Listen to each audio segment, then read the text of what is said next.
Шалкөде орта мектеп лицейінің бес асыл өзін-өзі басқару ұйымының күнделікті жұмыстары қалай жүргізіледі? Бізбен бірге тамашалаңыздар.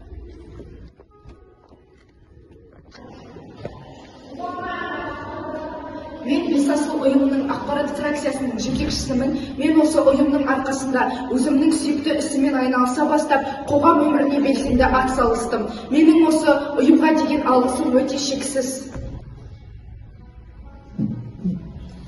Мен дебат қозғалысы фракциясының жетекшісімін. Және де мектебімізде дебаттық іс-шаралардың жиі өткізілуіне байланысты оқушыларымыздың сөздік қорлары дамып, өз ойларын жеткізуге дағдылануда.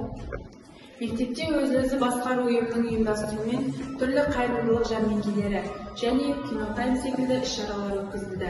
Одан түскен қаржыларды мектептің іс-шараларына және аз қамтылған көпбалалы отбасыларға көмек ретінде жіберіледі. Мектепте іс-шаралар оқушылардың ерекше идеясы арқылы өткізіледі. Біздің ұйымның әр күні креативке толы қызықтармен өтеді.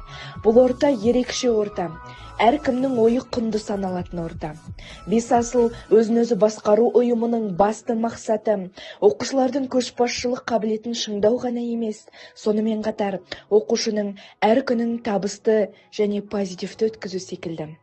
Ұйымның әр бастамасы мектептегі ұстаздар мен оқушылар арасында ерекше қолдауға ие болуда. Әр бастамамыз жаңашылдыққа толы десек те болады. Біздің тек қана мектепте жұмыс жасайтын бір ұйым ғана емес, сонымен қатар ыстық орта, жақын адамдар.